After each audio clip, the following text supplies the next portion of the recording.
এই পিচ্ছি, তাড়াতাড়ি একটা সিগারেট দে, আমার ভার্সিটির টাইম হয়ে গেছে। আরে আপনি সিগারেট দিয়ে কি করবেন? আর আমাকে পিচ্ছি বলছেন কেন? আমাকে কোন অ্যাঙ্গেল থেকে আপনার পিচ্ছি মনে হয়? আমি সিগারেট দিয়ে কি করব না করব সেটা কি আমি তোকে দেবো নাকি? তুই তো দেখতে পিচ্ছি, আর এখানে তো একটু বুড়ো বয়স্ক লোক থাকে, এখানে তুই কি করছিস? দেখুন, আমি যথেষ্ট বড় হয়েছি। আপনি আমাকে একটি বলবেন না। আর এটা আমার নানা ভাইয়ের দোকান। এখানে আমার নানা ভাই কাজ করে, কিন্তু আমার নানা ভাইয়ের শরীরটা একটু খারাপ, তাই আমার নানা ভাই বাড়িতে বিশ্রাম করছে। আর আমি এখানেই ছিলাম, তাই আমি দোকান খুললাম। আরে আপনি তো মেয়ে মানুষ, আর দেখতেও মাশাআল্লাহ সুন্দরী। তাছাড়া আপনাকে দেখে মনে হচ্ছে আপনি যথেষ্ট ভদ্র ফ্যামিলির মেয়ে। তাহলে আপনি সিগারেট দিয়ে কি করবেন? আচ্ছা ঠিক আছে, তোকে পিচ্ছি বলবো না, কিন্তু তোরা তো লেকচার শোনার সময় আমার নেই। তোকে আমি যেটা বলেছি সেটাই কর। তাড়াতাড়ি আমাকে একটা সিগারেট দিয়ে আমাকে এক্ষুনি ভার্সিটি যেতে হবে। আমার মেজাজটা এখন কিন্তু খুব বেশি খারাপ হয়ে যাচ্ছে। তোকে আমি কি বললাম, আর তুই আমার সঙ্গে কথা বলছিস? আমি তো শুধু তোকে এটাই বলেছি যে আমাকে একটা সিগারেট দিতে, কিন্তু তুই আমার সঙ্গে এত কথা বলছিস কেন? তুই জানিস আমি কে আর কি আমার পরিচয়? আপনার পরিচয় জেনে আমি কি করব? তাছাড়া আমি তো আর এখানে থাকি না যে আমি আপনার পরিচয় জানবো। তুই আমার পরিচয় জানিস না বলে আমার সঙ্গে এইভাবে কথা বলার সাহস পাচ্ছিস। তুই যদি আমার পরিচয় জানতি তাহলে তুই কখনোই আমার সঙ্গে এইভাবে কথা বলতে পারতি না। এখন তুই আমাকে সিগারেট দিবি কিনা সেটাই বল। আমি কোনো মেয়ে মানুষের কাছে সিগারেট বিক্রি করতে পারবো না। এই কথাটা শোনা মাত্রই নেহার মেজাজ অনেক বেশি খারাপ হয়ে গেল। নেহা বুঝতেই পারলো না এই ছেলেটা কেন তার সঙ্গে এইরকম আচরণ করছে। সে সঙ্গে সঙ্গে নীলের গালে ঠাস ঠাস করে দুইটা চড় বসিয়ে দিয়ে বলতে লাগলো, এই অসভ্য ইতর মার্কা বদমাইশ মার্কা ছেলে, তুই আমার সম্পর্কে কোনো কিছু না জেনেই আমার সঙ্গে এরকম আচরণ করেছিস। ঠিক আছে, আমি এখন তোকে কিছুই বললাম না, তবে আমি ভার্সিটি থেকে ফিরে আসি, তারপর তুই বুঝতে পারবি মজা। এই বলে নেহা সেখান থেকে চলে গেল। আর এদিকে নীল দাঁড়িয়ে দাঁড়িয়ে ভাবতে লাগলো, এই মেয়েটা এরকম কেন? এটা মেয়ে নাকি অন্য কিছু? তাছাড়া যেরকম জোরে নীলের গালে দুইটা থাপ্পড় মেরেছে, নীলের গাল একদম টকটকে লাল হয়ে গেছে। সকালের দিকে নীল দোকান বন্ধ করে বাড়িতে চলে গেল। নীলের গালে তখনও 5টা আঙুলের ছাপ স্পষ্ট দেখা যাচ্ছে। নীলের আম্মু এটা দেখে দৌড়ে নীলের কাছে আসলো আর নীলকে বলতে লাগলো, আরে বাবা, কি হয়েছে তোর? এগুলো তোর গালে এইভাবে কে ছন মেরেছে? আরে না আম্মু, কেউ আমার গালে চড় মারতে যাবে কেন? আসলে এই এলাকায় এত বেশি মশা আমার গালে কামড় দিয়েছিল, তাই আমি নিজেই মশা মারতে গিয়ে এই অবস্থা হয়ে গেছে। একদম আমার সঙ্গে মিথ্যে কথা বলার চেষ্টাও করবি না। আমি খুব ভালোভাবেই বুঝতে পারছি এটা অন্য কেউ মেরেছে। তুই আমাকে বল যে কে মেরেছে, আর কার এত বড় সাহস যে আমার ছেলের গায়ে হাত তুলে। উফ আম্মু, তোমাকে বললাম তো, তুমি অযথাই টেনশন করছো। আমার কিছুই হয়নি, আমি একদম ঠিক আছি। এখানে মশাই কামড় দিয়েছিল। তুমি এখন যাও তো, আমার জন্য খাবার নিয়ে আসো। আমার খুব ক্ষুধা পেয়েছে, আমাকে এক্ষুনি কিছু খেতে হবে। এই বলে নীল সেখান থেকে পাশ কাটিয়ে চলে গেল। তারপর ফ্রেশ হয়ে এসে খাবার খেয়ে ঘুমিয়ে পড়ল। সেদিন বিকেলবেলা হঠাৎ বাড়ির উঠোনে কারো চেঁচামেচিতে নীলের ঘুম ভেঙে গেল। চোখ কসলাতে কসলাতে সে বারান্দায় এসে দাঁড়ালো আর দেখতে পেল সকালবেলার সেই মেয়েটি। এই বুড়ো বুড়ো, তোর দোকানে সকালে কাকে বসিয়েছিলি? যার কাছে আমি সিগারেট চেয়েছিলাম সে আমাকে সিগারেটও দেয়নি। ও কি জানে নাকি আমি কে আর কি আমার পরিচয়? নেহার এরকম চিৎকার শুনে নীলের আম্মু বাড়ি থেকে বেরিয়ে আসে আর নেহাকে দেখে বলতে থাকে, এই মেয়ে, তোমাকে দেখে চিনা চিনা লাগছে। তুমি ওই আমাদের পাশের বাড়ির না? হ্যাঁ, আমি পাশের বাড়ির, কিন্তু এই বাড়ির বুড়োটা কোথায়? আমি ওর সঙ্গে কথা বলতে চাই। ওর দোকানে সকালবেলা কাকে বসিয়েছিল? যার কাছে আমি সিগারেট চেয়েছিলাম ও আমাকে সিগারেট দেয়নি। ও আচ্ছা, তাহলে আমি এতক্ষণে ব্যাপারটা বুঝতে পেরেছি। তুমি মেয়ে মানুষ হয়ে সিগারেট খাও, তোমার লজ্জা করে না? এই দেখুন, লজ্জা করবে কেন? আমি কি কাপড় চোপড় পরি না নাকি? যারা কাপড় চোপড় ছাড়া থাকে তাদের তো লজ্জা করে। আচ্ছা বেয়াদব মার্কা মেয়ে তো তুমি। তোমার বাবা মা তো এরকম ছিল না। তোমাদের ফ্যামিলি তো খুবই ভদ্র ফ্যামিলি। ভদ্র ফ্যামিলি থেকে তুমি জন্ম নিয়েছো, এটা তো বোঝাই যায় না। তোমাকে দেখে তুমি এরকম কেন? দেখুন, আপনি একদম আমার ফ্যামিলি নিয়ে কথা বলবেন না। আমার ফ্যামিলি যেমন ইচ্ছা তেমন, আর আমি আমার মতো। আমাকে আমার ফ্যামিলির মতো হতে হবে, এটা কি কোনো হাদিসে লেখা আছে নাকি? এটা তো কোনো হাদিসে লেখা নেই। তাহলে এইভাবে কেন কথা বলছেন? ফ্যামিলির মতো হতে হবে এটা কোনো হাদিসে লেখা নেই, কিন্তু ভদ্র ফ্যামিলি থেকে এরকম অভদ্র মেয়ের জন্ম নেই, এটাও আমি বাপের জন্মে দেখিনি। এই যে শোনেন, আপনার সঙ্গে ফালতু কথা বলার কোনো ইচ্ছে আমার নেই। এই বাড়ির বুড়োটা কোথায়? আমি তার সঙ্গে কথা বলতে চাই। ওনাকে ডেকে দিন। উনি এখানে আসতে পারবে না, ওনার শরীর খারাপ, উনি নিজের রুমে বিশ্রাম নিচ্ছেন। তুমি এখন এখান থেকে চলে যাও। আমি যখন ওনার সঙ্গে কথা বলতে এসেছি তখন কথা বলে তারপরে যাব। কথা বলা শেষ হওয়ার আগে আমি এখান থেকে এক পাও নড়বো না। এই বলে নেহা নীলের আম্মুকে পাশ কাটিয়ে বাড়ির ভেতরে ঢুকে গেল, আর সোজা নীলের নানা ভাইয়ের রুমে চলে গেল। আর এতক্ষণ ধরে এগুলোই নীল দাঁড়িয়ে দাঁড়িয়ে দেখছিল। আর তখনই নেহার সামনে এসে দাঁড়ালো। এই নিয়ে আপনি এখানেই দাঁড়ান, কি সমস্যা আপনার? আমি তো সেটাই বুঝতে পারছি না। আপনি সকালবেলা দোকানে ঝামেলা করলেন, এখন আবার এখানে এসে ঝামেলা কেন করছেন? তোর এত বড় সাহস, তুই এখন আবার আমার সামনে এসে দাঁড়িয়েছিস? সকালবেলার থাপ্পড় খেয়ে তোর লজ্জা হয়নি দেখছি। তোর কি আরো কিছু খাওয়া চাই নাকি? এবার আর থাপ্পড় খাবো না। এবার যদি কিছু খেতে হয় তাহলে অন্য কিছু খাবো। মানে? বুঝতে পেরেছেন? মানে আপনার যা বুঝার আপনি তাই বুঝে নেন। আমি আপনাকে এত মানে বুঝিয়ে বলতে পারবো না। বুঝতে পেরেছেন? আপনি এখন এখান থেকে আসুন। আর যদি আমি এখান থেকে না যাই তাহলে তুই কি করবি? ও আচ্ছা, তাই নাকি? আচ্ছা ঠিক আছে, তাহলে আমিও দেখতে চাই তুই কি করতে পারিস আর কি করার ক্ষমতা তোর আছে। কথাটা বলতে দেরি হলো, কিন্তু নীল তাকে কোলে তুলে নিতে এক মুহূর্ত দেরি করলো না। নীল তখনই তাকে কোলে তুলে নিল আর সোজা তার বাড়ির সামনে নিয়ে আসলো। এই নিন, এবার আপনাকে আপনার বাড়ি পর্যন্ত পৌঁছে দিয়েছি। নিজ দায়িত্বে বাড়ির ভেতরে চলে যান। তোকে তো আমি তুই ওখানে আম্মু দাঁড়িয়েছিল তাই কিছু বলতে পারিনি। তবে আপনি মনে মনে এটা চিন্তা করবেন না যে এখনো আমি আপনাকে ছেড়ে দিয়ে কথা বলবো। এখন আপনি আমাকে একটা কথা বললে আমি আপনাকে 100টা কথা শোনাবো। জানিস আমি কি আর কি আমার পরিচয়? আরে ম্যাডাম, আপনাকে তো আমি আরো আগেই বলে দিয়েছি কে আপনি আর কি আপনার পরিচয়। সেই সব জানার বিন্দুমাত্র আগ্রহ আমার নেই। এখন আমি আপনাকে আপনার বাড়ি পর্যন্ত পৌঁছে দিয়েছি। নিজ দায়িত্বে বাড়ির ভিতরে চলে যান। আর আপনি যদি সেটাও করতে না পারেন তাহলে আপনি বলুন, আমি আপনাকে আপনার বেডরুম পর্যন্ত পৌঁছে দিয়ে আসবো। তোর সাহস দেখে আমি অবাক না হয়ে পারছি না। তবে কোনো চিন্তা করিস না, আমি আমার বয়ফ্রেন্ডকে এক্ষুনি ফোন দিয়ে বলে দেব, আর তারপর তোর কি অবস্থা করে সেটা তুই দেখিস। ও মা গো, তাই নাকি? আচ্ছা ঠিক আছে, তাহলে আমি এক্ষুনি এখানে দাঁড়িয়ে অপেক্ষা করছি। আপনি আপনার বয়ফ্রেন্ডকে ফোন করুন। তুই এমন ভাবে কথা বলছিস যেন তুই আমার বয়ফ্রেন্ডকে চিনিস। চেনার জন্যই তো বলছি। প্লিজ আপনি তাড়াতাড়ি ফোন করুন। আপনার বয়ফ্রেন্ডকে দেখে আমি আমার চোখ দুটোকে ধন্য করি। আমার বয়ফ্রেন্ড এখানে থাকে না, আমার বয়ফ্রেন্ড ঢাকায় থাকে। মাফিয়া কিং নীল ইমতিয়াজের নাম নিশ্চয়ই শুনেছিস। নেহার এই কথা শুনে নীল হাসবে না কাঁদবে কিছুই বুঝতে পারছে না, কারণ নেহার যার কথা বলছে এই মানুষটা নীল নিজেই। নীলের আরেক নাম ইমতিয়াজ, সবাই তাকে নীল বলেই ডাকে। তখনই নীল একটু শৈতানি মার্কা হাসি দিয়ে নেহাকে বলতে থাকে। ও মা, তাই নাকি? নীল ইমতিয়াজ ভাইয়া আপনার বয়ফ্রেন্ড? হ্যাঁ, কেন তোর কোনো সন্দেহ আছে নাকি? না, আমার কোনো সন্দেহ থাকতে যাবে কেন? এমনি বললাম আর কি। ভাবি, তাহলে আপনি তো মাফিয়ার বউ, আপনি কি লেডি মাফিয়া নাকি? হ্যাঁ, কেন? আমাকে দেখি কি তোর সেরকম মনে হয় নাকি?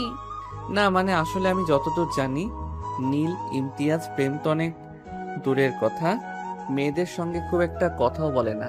তাছাড়া তার নাম শুনেছি শুধু শহরের খুব বড়লোক মাপের মানুষেরাও তার চেহারা দেখেছে বলে আমার মনে হয় না। আর আপনি কিনা গ্রামে থেকে ওকে চিনেন আর ওর সঙ্গে প্রেম করেন। হ্যাঁ, সেটা কি তুই দেখতে পাচ্ছিস না নাকি? আমি গ্রামে থাকে বলে কি হয়েছে? আমি তো সবার সামনে শো অফ করতে পছন্দ করি না। তাই আমি আড়ালেই থাকি।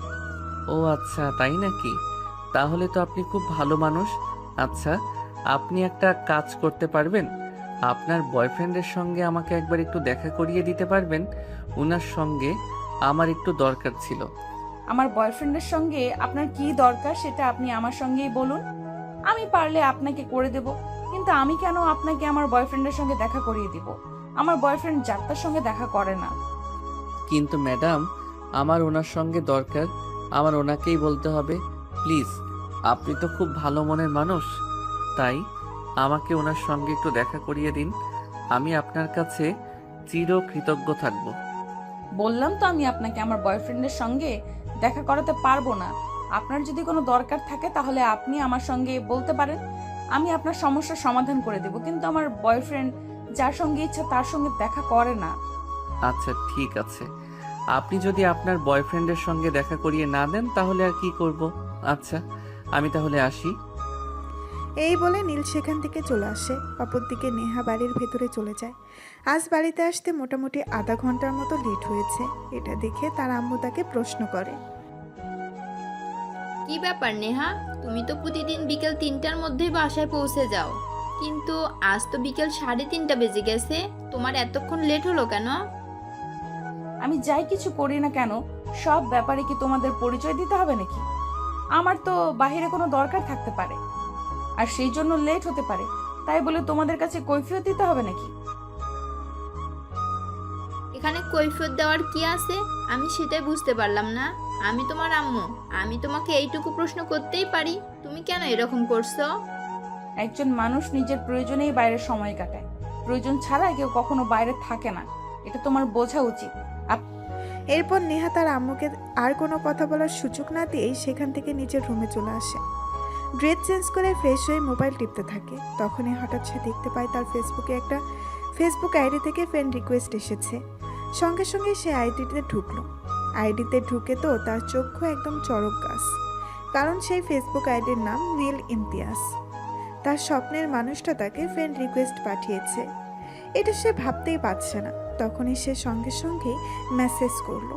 আপনি কি সত্যি সত্যি নীল ইমতিয়াজ বলছেন?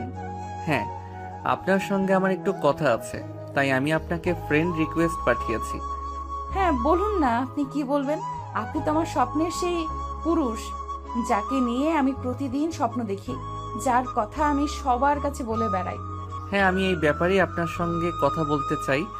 আপনি আমার নাম বেচে খাচ্ছেন কেন বলেন তো? আপনি সবার কাছে বলে বেড়াচ্ছেন আমি নাকি আপনার বয়ফ্রেন্ড। আমি তো আপনাকে জীবনে কোনোদিন দেখিনি, তাহলে আপনি কেন করছেন এরকম? কেন আমার নাম বেচে খাচ্ছেন? না মানে আসলে বিষয়টা ওরকম নয়, আপনি একটু ঠান্ডা হন, আপনি আমার কথাগুলো বোঝার চেষ্টা করেন, আমি আপনাকে সব কিছু বুঝিয়ে বলছি। আমি কোনো কথা শুনতে চাই না, আপনার কোনো কথা শোনার ইচ্ছে আমার নেই। আমি আপনাকে লাস্ট বারের মতো ওয়ার্নিং দিচ্ছি, আপনি আর কখনো আমার নাম বেচে খাবেন না। আপনি তো নিশ্চয়ই আমার সম্পর্কে জানেন। আপনি যদি আর একবারও আমার নাম বলে কিছু করেছেন তাহলে আপনার এমন অবস্থা করব যেটা আপনি কল্পনাও করতে পারবেন না। এরপর নেহাকে আর কোনো কথা বলার সুযোগ না দিয়ে সঙ্গে সঙ্গেই ওই ফেসবুক আইডিটা আনফলো হয়ে গেল। আর এদিকে নেহা মনে মনে ভাবতে লাগলো, হায় আল্লাহ, এটা কি হলো? এই মানুষটা কিভাবে জেনে গেল আমি তার নাম ব্যবহার করে যাচ্ছি?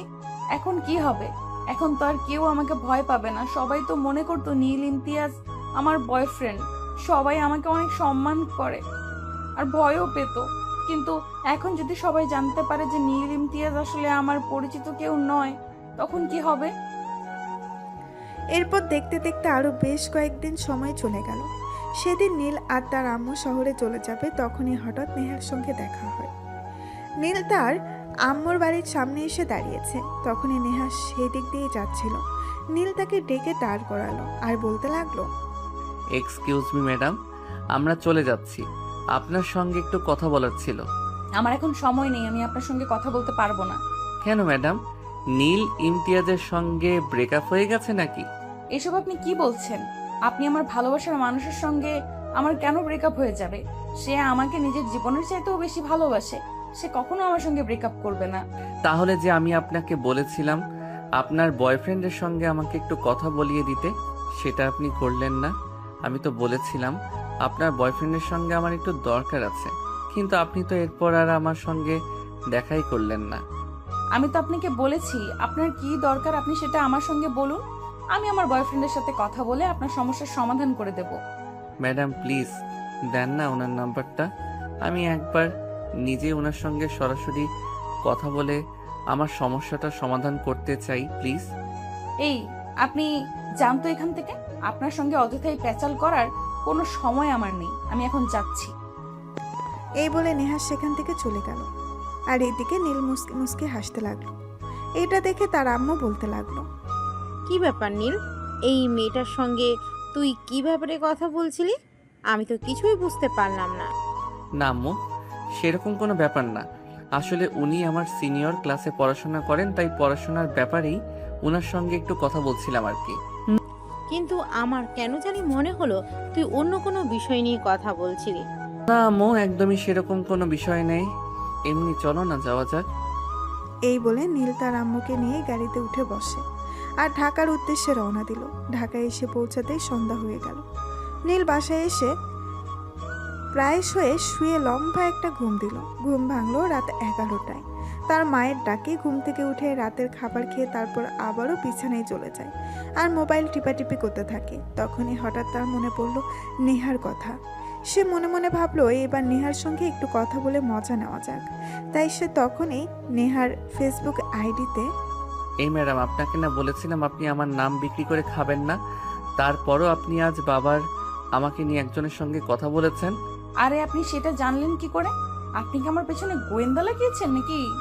কেউ যদি আমার নাম বিক্রি করে খেতে পারে তাহলে তার পিছনে ঘুরে তালা গান, ওটা তো খুব কঠিন কিছু নয়। এখন আপনি বলেন, আপনি কেন আমার নাম বিক্রি করে খাচ্ছেন? দেখুন প্লিজ আপনি একটু শান্ত হন, আমি সবটা আপনাকে বুঝিয়ে বলছি। আসলে আমি তো গ্রামে থাকি, দেখতেও মাশাআল্লাহ, তাই ছেলেরা সব সময় আমাকে বিরক্ত করতেই থাকে। আর তখনই আমি আপনার ব্যাপারে একজনের কাছ থেকে জানতে পারি, তাই আমি সবার কাছে বলে বেড়াই যে আপনি আমার বয়ফ্রেন্ড।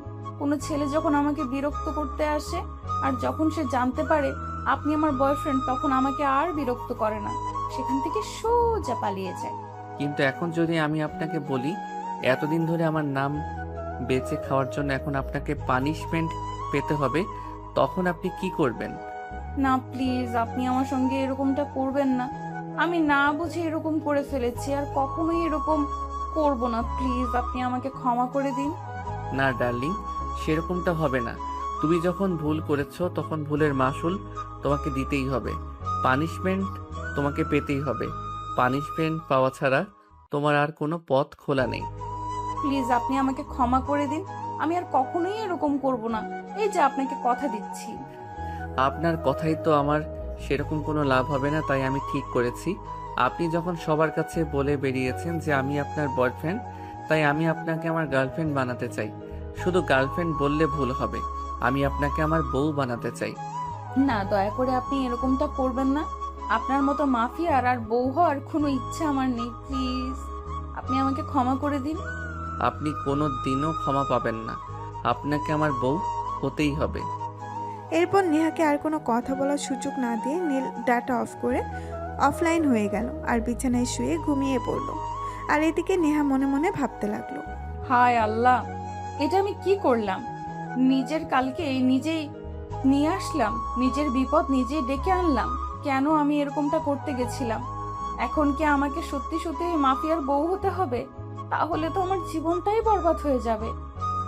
এসব ভাবতে ভাবতেই আরও 2 দিন চলে গেল। সেদিন হঠাৎ করেই নেহার বাসার সামনে কুরিয়ার অফিস থেকে একজন লোক আসলো। আপনার বাড়ির ঠিকানা দিয়ে নেহা নামের একজনের কাছে এই পার্সেলটা এসেছে। আমি ওর আম্মু, আমার মেয়েকে আবার কে পার্সেল পাঠালো? কে পাঠিয়েছে তার নাম ঠিকানা তো এখানে কিছুই লেখা নেই, তবে এখানে আপনার বাড়ির ঠিকানাটা দেওয়া আছে আর আপনার মেয়ের নাম লেখা আছে। আপনার মেয়েকে বলুন পার্সেলটা রিসিভ করতে, আমার আবার কাজ আছে, যেতে হবে। আচ্ছা ঠিক আছে, আপনি এখানে দাঁড়ান, আমি আমার মেয়েকে ডেকে দিচ্ছি। এই বলে নেহার আম্মু সেখান থেকে বাড়ির ভেতরে চলে গেল। নেহা তখন নিজের রুমে বসে পড়াশোনা করছিল। নেহার আম্মু নেহার রুমে গিয়ে নেহাকে বলতে লাগলো, নেহা, কেউ একজন তোমার নামে একটা পার্সেল পাঠিয়েছে, কিন্তু কে পাঠিয়েছে তার নাম ঠিকানা কোনো কিছুই দেওয়া নেই। রাইডার তোমাকে পার্সেল দিতে এসেছে, বলল পার্সেল রিসিভ করতে। আরে আমাকে আবার কে পার্সেল পাঠাবে? আমি তো সেটাই বুঝতে পারছি না। আচ্ছা ঠিক আছে, তুমি যাও, আমি দেখছি। এই বলে নেহা রুম থেকে বের হয়ে বাড়ির বাহিরে আসে আর দেখতে পায় রাইটার দাঁড়িয়ে আছে। তখন সেই রাইটারের কাছে জিজ্ঞাসা করে, দেখুন, আমার মনে হয় আপনি জানেন এই পার্সেলটা কে পাঠিয়েছে, তাই আমাকে একটু বলুন কে পাঠিয়েছে। আমি জানলে অবশ্যই আপনাকে বলতাম। আমি সত্যিই জানি না এই পার্সেলটা আপনাকে কে পাঠিয়েছে। যাই হোক, আপনি এখানে একটা সাইন করে দিন। আমার আবার অনেকগুলো পার্সেল জমা পড়ে আছে, ওগুলো ডেলিভারি করতে হবে। আচ্ছা ঠিক আছে, দিন, আমি সাইন করে পার্সেল রিসিভ করছি। এই বলে নেহা রাইডারের কাছ থেকে পার্সেলটা রিসিভ করে নেয় আর বাসার ভেতরে চলে যায়। তখনই তার মনে কৌতূহল জাগলো, কে এই পার্সেলটা পাঠিয়েছে আর এর ভেতরে কি আছে। এসব চিন্তা করতে করতে সে পার্সেলটা খুলতে লাগলো। পার্সেলটা খুলে এসে দেখতে পেল এর ভেতরে একটা শাড়ি আর কিছু অর্নামেন্টস রাখা আছে। সে ভাবতেই পারছে না এগুলো। তখনই হঠাৎ তার মনে পড়ল, কেউ হয়তো ভুল করে এগুলো তার ঠিকানায় পাঠিয়েছে। যাই হোক, যদি এরকমটাই হয় তাহলে কেউ না কেউ তো অবশ্যই যোগাযোগ করবে। এগুলো ভাবতে ভাবতেই নেহা পার্সেলটা রেখে দিল। সেদিন রাতের বেলা হঠাৎ করে একটা আম্মুর নাম্বার থেকে ফোন আসলো। Hello my dear sweet heart, আমার গিফট তোমার পছন্দ হয়েছে? কে আপনি আর কিসের গিফটের কথা বলছিলাম যে সেটাই বুঝতে পারছি না। ও সুইট হার্ট, আমি সেই তোমার কল্পনার বয়ফ্রেন্ড। আমি তোমার জন্য আজ একটা শাড়ি আর কিছু অর্নামেন্টস গিফট পাঠিয়েছি। তুমি কি সেগুলো পেয়েছো কিনা এটাই জানতে চেয়েছি। ও, তার মানে এই জিনিসগুলো আপনি আমাকে পাঠিয়েছেন? হ্যাঁ, এগুলো আমি তোমাকে পাঠিয়েছি আর এগুলো কাল পড়বে আর তারপর আমাকে ছবি পাঠাবে। আমি দেখতে চাই তোমাকে দেখতে কেমন। আমি অচেনা অজানা কারোর গিফট নিই না। আর আমি এটা রিসিভ করেছি, কিন্তু তার মানে এই নয় যে আমি এটা ব্যবহার করব। আমি এটা কোনোদিনও ব্যবহার করব না। আপনি আপনার ঠিকানা দিন, আমি এটা আপনাকে রিটার্ন করতে চাই। ও মা, তুমি এমন কথা বলছো কেন? আমি না তোমার বয়ফ্রেন্ড, আর বয়ফ্রেন্ডের দেওয়া গিফট কেউ কখনো ফিরিয়ে দেয় নাকি? তুমি কাল এগুলো পড়বে আর এগুলো পড়ে তারপর আমাকে ছবি তুলে পাঠাবে। এটাই আমার শেষ কথা। আচ্ছা, আপনি আমাকে একটা কথা বলুন, আপনি আমার নাম্বার কোথায় পেয়েছেন?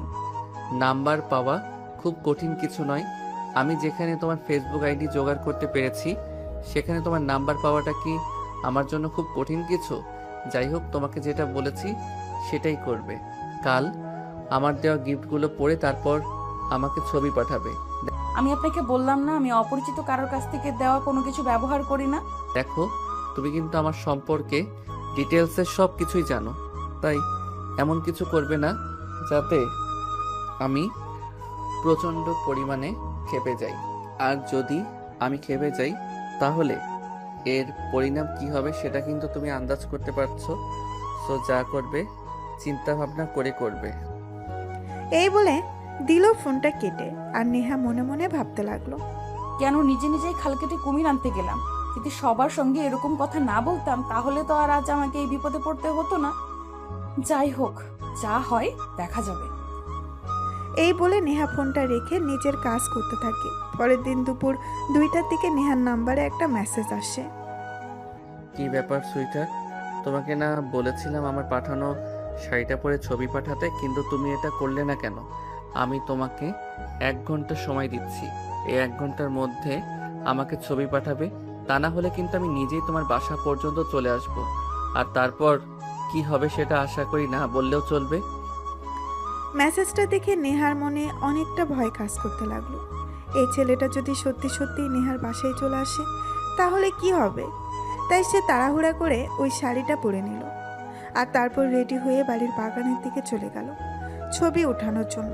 আর তারপর বেশ কয়েকটা ছবি উঠিয়ে ওই নাম্বারে হোয়াটসঅ্যাপ করে দিল।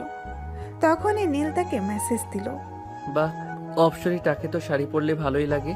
আমি সত্যি বলছি, তোমাকে বউ বানাতে পারলে আমার খুব ভালো লাগবে। প্লিজ আপনি আমাকে ছেড়ে দিন না। আমি আপনার মতো গুন্ডা মাস্তানের বউ হতে চাই না। তাছাড়া আমার আব্বু আম্মু কোনোদিন আপনার মতো মাস্তানের সঙ্গে আমাকে বিয়ে দিবে না। দেখো, তুমি যখন আমার সম্পর্কে জানো তখন আমি কি করতে পারি আর কি করতে পারি না সে সম্পর্কেও খুব ভালো করে জানো। তাই প্লিজ আমার সঙ্গে ঝামেলা করো না। তোমায় ভালোবেসে ফেলেছি যে ভালোবাসার মানুষকে ভুলে যাওয়া কি এতটাই সহজ নাকি? আজ না হোক কাল তোমাকে আমি আমার বউ বানিয়েই ছাড়বো। এই বলে নীল নেহার সঙ্গে কথা বলা শেষ করে ফোন রেখে দেয়। অপরদিকে তখনই নীলের আম্মু নীলকে ডাকতে থাকে। এই নীল, কোথায় তুই? একবার তাড়াতাড়ি এদিকে আয় তো। আম্মু বলো কি হয়েছে? তুমি এভাবে তাড়াহুড়ো করে আমাকে ডাকছো কেন? বিশাল বড় একটা ঝামেলা হয়ে গেছে। আসলে তুই তো জানিস আমাদের পাড়ায় তোর রফিক চাচার মেয়ের বিয়ে ছিল আজকে, কিন্তু মেয়েটাকে অন্য একটা ছেলে ভালোবাসে, আর এখন ওই ছেলেটা ওই বাড়িতে এসে ঝামেলা করছে। এসব তুমি কি বলছো? আচ্ছা ঠিক আছে, তুমি আমাকে এটা বলেছো, মেয়েটাও কি ওই ছেলেটাকে ভালোবাসে নাকি? আরে না বাবা, সেরকম কোনো ব্যাপার নয়।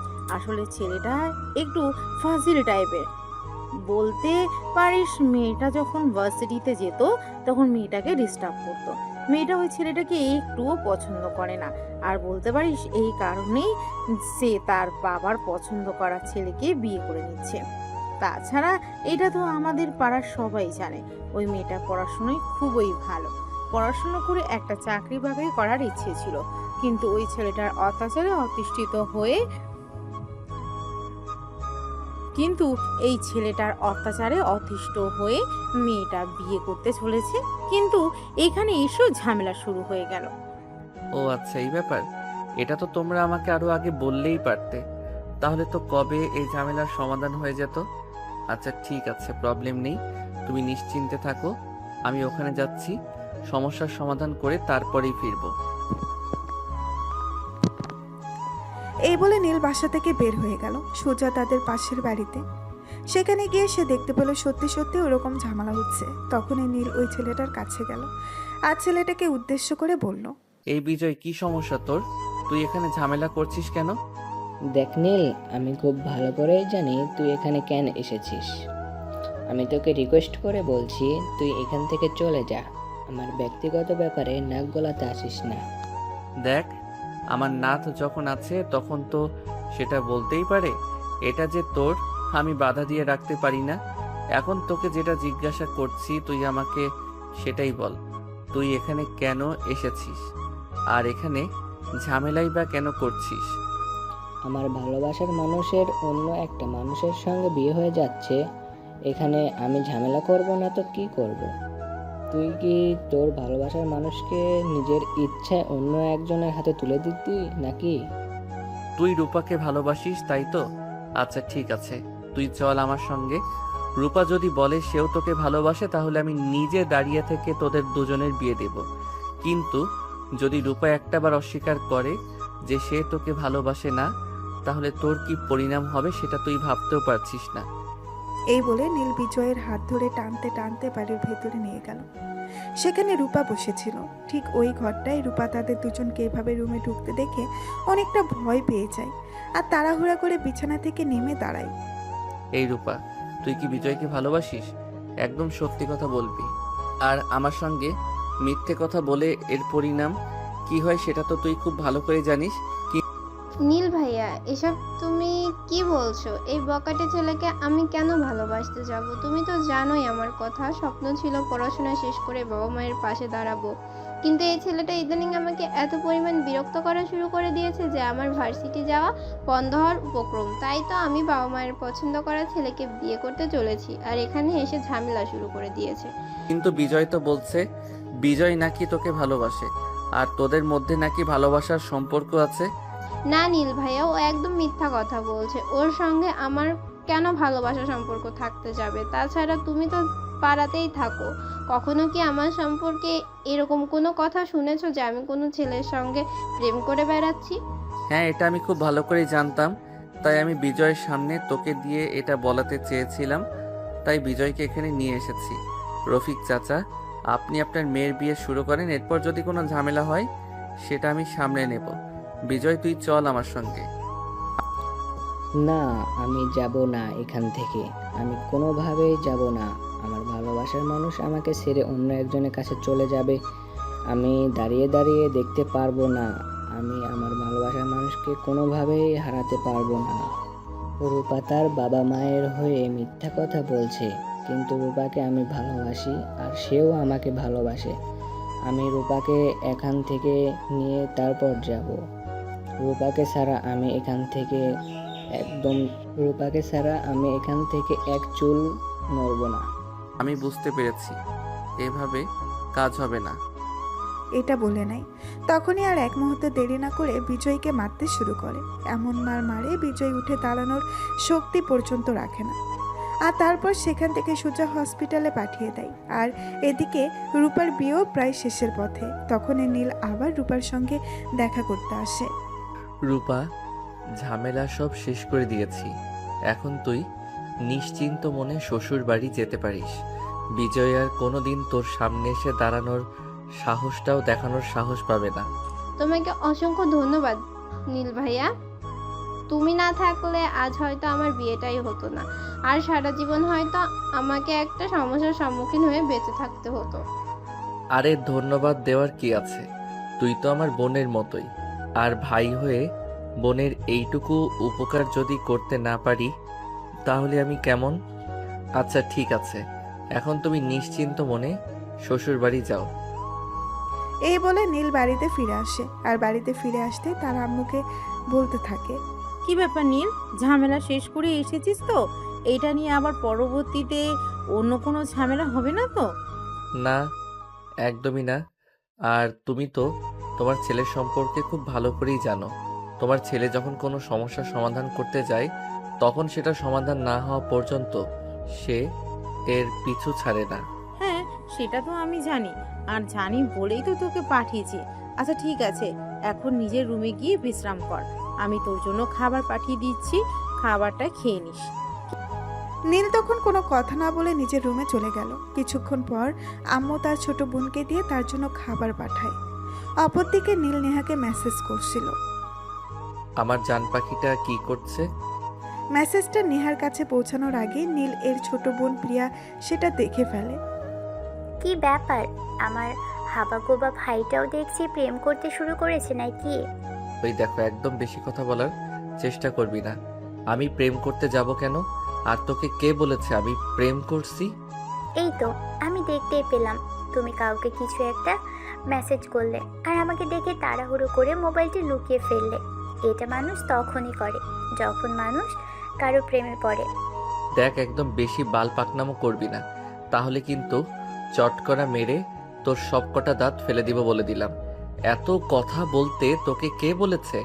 আরে ভাই, আমি এত কথায় কথায় বললাম। আচ্ছা প্লিজ একটাবার দেখা না, আমার হবু ভাবিটাকে দেখি। আমার হবু ভাবিটা কতটা সুন্দর, যার মুখ দেখে আমার ভাই তার প্রেমে পড়ে গেছে, যেখানে কিনা আমার ভাই কোনো মেয়ের সঙ্গে নিজের থেকে কথাই বলতে চায় না। তুই যাবি এখান থেকে না মাইর খাবি? কোনটা করবি তুই? সেটাই ঠিক কর। এখানে দাঁড়িয়ে থেকে মায়ের খাওয়ার কোনো ইচ্ছে আমার নেই, আমি এখান থেকে চলে যাচ্ছি। এই বলে প্রিয়া সেখান থেকে চলে গেল। আর নীল খাবারকে বিশ্রাম নিতে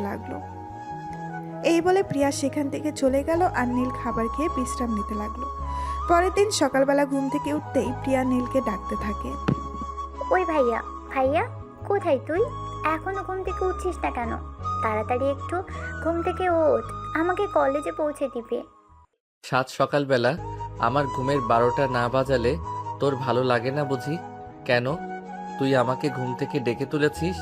তুই তো খুব ভালো করে জানিস সকাল সকাল আমি ঘুম থেকে উঠতে পারি না। আরে ভাইয়া, আমাদের ড্রাইভার আঙ্কেলের শরীরটা আজকে ভালো নেই, তাই উনি আমাকে কলেজে পৌঁছে দিতে পারবেন না। তো কি হয়েছে, আজ কলেজে যেতে হবে না? একদিন কলেজে না গেলে সেরকম কোনো ক্ষতি হবে না। আরে ভাইয়া, তুই জানিস না আগামী সপ্তাহ থেকে আমার পরীক্ষা শুরু হতে চলেছে। এখন প্রত্যেকটা ক্লাস করা আমার জন্য খুবই ইম্পর্ট্যান্ট, তাই একটু তুই আমাকে আজ কলেজে পৌঁছে দিয়ে আয়। ধুর, একটু শান্তি মতো ঘুমাতেও দিলি না। আচ্ছা ঠিক আছে, যা রেডি হ, আমি আসছি। এই বলে নীল উপর থেকে নেমে ফ্রেশ হয়ে তৈরি হয়ে নিল। তারপর প্রিয়াকে নিয়ে তার কলেজে চলে আসলো। প্রিয়া গাড়ি থেকে নামার পর নীল গাড়ি থেকে নামলো। তখনই হঠাৎ কলেজের কিছু বখাটে ছেলে প্রিয়াকে উদ্দেশ্য করে বলতে থাকে, ওই সুন্দরী, কি ব্যাপার? প্রতিদিন তো ড্রাইভার নিয়ে কলেজে আসিস, আর আজ দেখছি একদম বয়ফ্রেন্ড নিয়ে চলে এসেছিস। দেখ, একদম মুখ সামলে কথা বলবি। তারপর বিয়ের কিছু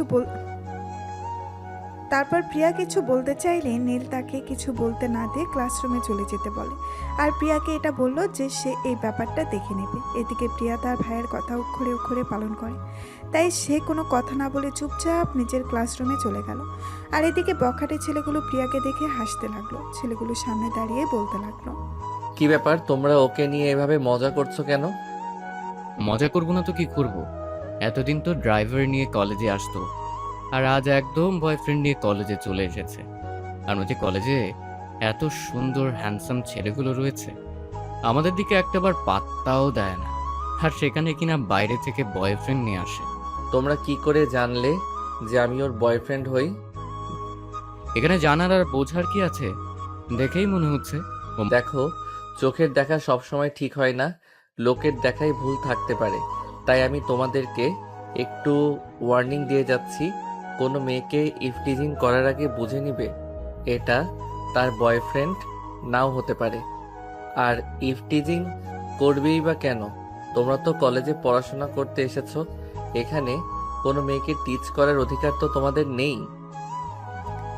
নীলের এই কথাটা শুনে উপস্থিত সবকটা ছেলে হো হো করে হাসতে লাগলো আর বলতে লাগলো, এই রাজ, শুনছিস কি বলছে? কলেজের সিনিয়র আমরা, বুঝতে পেরেছিস? এখন আমরা কি করব আর না করব সেটা আমাদের ব্যক্তিগত ব্যাপার। এখানে আমাদের সঙ্গে নাক গলাতে আসিস না। আরে ভাই, আমি তোমাদের সঙ্গে নাক গলাতে কেন যাব? শুধু তোমাদেরকে ছোট্ট একটা ভুল ধরিয়ে দিতে চাই। তোমরা হয়তো জানো না কার সঙ্গে তোমরা টিচ করছো। তাই নাকি? তাহলে তুই বলে দে আমরা কার সঙ্গে ঠিক করছি। আমি বললে তো তোমাদেরকে এখানে বলতে পারবো না। আমি যদি তোমাদেরকে এটা বলি তাহলে তোমাদেরকে আমার সঙ্গে একটু বাইরে যেতে হবে, কারণ এটা তো কলেজ ক্যাম্পাস, এটা শিক্ষা প্রতিষ্ঠান। এখানে সবাই শিক্ষা গ্রহণ করতে আসে, কুশিক্ষা নয়।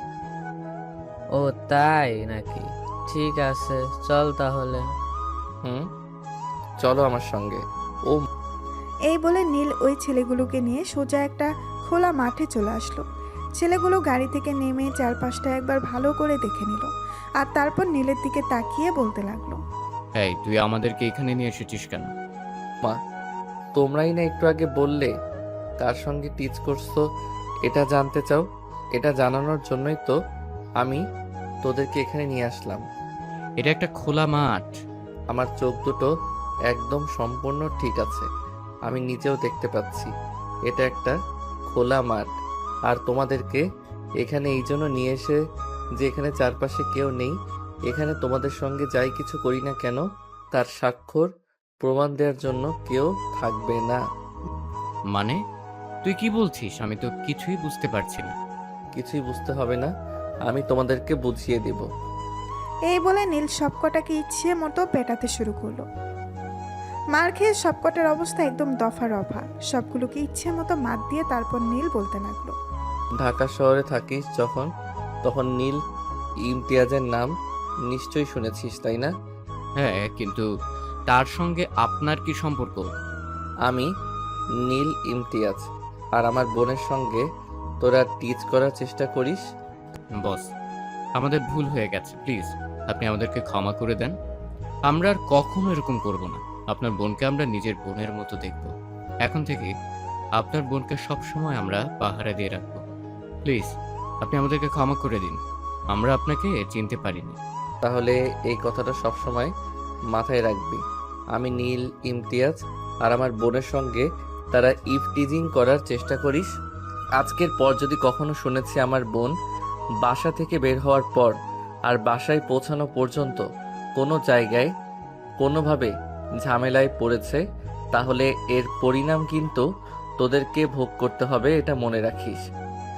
ভাই, আপনি কোনো চিন্তা করবেন না। আপনার বোন মানে আমাদের সবার বোন, আর সবাই তাকে সেফ দেওয়ার চেষ্টা করব। আর নিজ দায়িত্বে থেকে কলেজ থেকে বাসা পর্যন্ত দিয়ে আসব।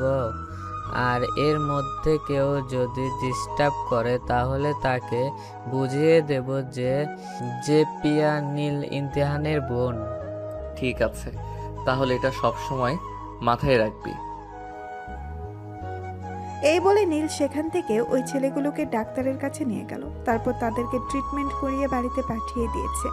ও বাড়িতে চলে আসলো। অপরদিকে পরের দিন সকালবেলা যখন প্রিয়া কলেজে গেল, তখন সবগুলো ছেলে দৌড়ে এসে প্রিয়ার পায়ে পড়ে যায় আর প্রিয়ার পায়ে জড়িয়ে ধরে বলতে থাকে, প্রিয়া বোন আমার, আমাদেরকে ক্ষমা করে দাও।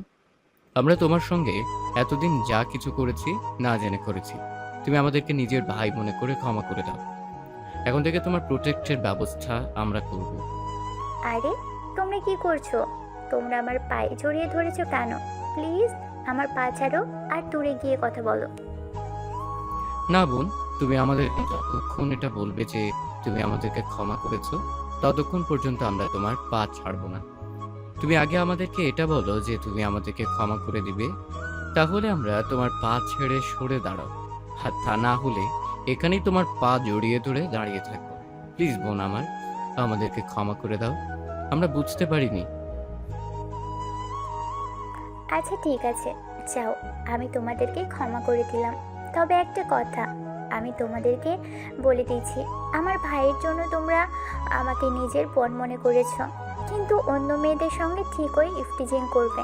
এটা কিন্তু আমি জানি না। তোমরা যেমন আমাকে নিজের বোনের পরিচয় দিয়েছো, তেমন আমার মতো অন্য একটা মেয়েকেও কিন্তু নিজের বোনের মতোই দেখতে হবে। কখনো কোনো মেয়ের সঙ্গে ইফটিজিং করতে পারবে না। ঠিক আছে বোন, হ্যাঁ তাই হবে।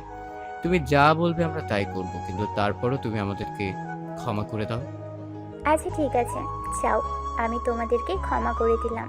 এবার আমার পথ থেকে সরে দাঁড়াও, আমার ক্লাসের টাইম হয়ে গেছে, ক্লাসে যেতে হবে। এই বলে ওই ছেলেগুলোকে পাশ কাটিয়ে প্রিয়া নিজের ক্লাসরুমে চলে গেল। এদিকে 2 দিন কেটে গেল। নেহাকে নীল ফোন করে না। তখন হঠাৎ নেহার কেমন একটা ফিল হলো। স্নেহা মনে মনে ভাবলো, ওই ছেলেটা কেন আজ 2 দিন ধরে আমাকে ফোন করছে না? তবে কি ছেলেটার কোনো সমস্যা হয়েছে নাকি? আমি নিজেই একবার ফোন করে দেখি না কি হয়েছে। উমা তাই নেহা মনে মনে ভাবতে লাগলো।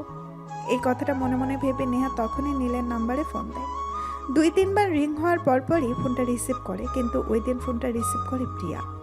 আসলে নীল নিজের মোবাইলটা রেখে বাড়ির বাইরে একটু কাজ করছিল, আর এদিকে ফোনটা বাজতেছিল দেখে প্রিয়া এসে ফোনটা রিসিভ করে।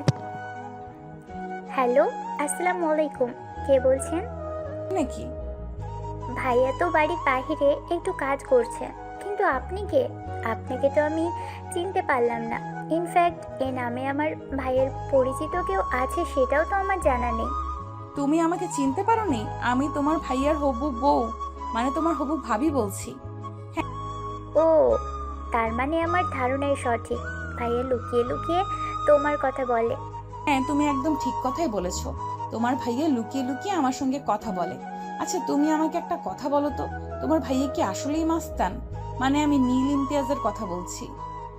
হ্যাঁ একদমই তাই, কিন্তু তুমি কি আমার ভাইয়ের ব্যাপারে কোনো কিছু জানো না নাকি? আই মিন তুমি যে কোনো কিছু না জেনেই ভাইয়ের সঙ্গে সম্পর্ক করেছো নাকি? না আসলে সেই রকম কোনো ব্যাপার না। আমি তাহলে ফোনটা রাখছি। এই বলে ফোনটা কেটে দেয়। আর সে মনে মনে ভাবতে থাকে, তবে কি সে সত্যি সত্যি ইমতিয়াজের সঙ্গে কথা বলছিল এতদিন ধরে? যদি এই ছেলেটা সত্যি সত্যি নীল ইমতিয়াজ হয়ে থাকে, তাহলে তো তার কপালটাই গেল। এই ছেলে তো 24 ঘন্টায় তার উপরে নজর রাখছে। তাহলে কি হতে চলেছে তার সঙ্গে? তো ভিউয়ার্স, চলুন কথা না বাড়িয়ে গল্পে ফিরে আসি। এদিকে নীল তার কাজ শেষ করে নিজের রুমে আসে, আর তখনই সে ফোনটা হাতে নেয়। ফোনটা হাতে নিয়েই দেখে নেহা তাকে ফোন করেছিল, আর কেউ একজন রিসিভ করে কথা বলেছে। তখন তার মনে অজানা এক ভয় কাজ করতে থাকে। কে এই ফোনটা রিসিভ করেছে আর কে নেহার সঙ্গে কথা বলেছে?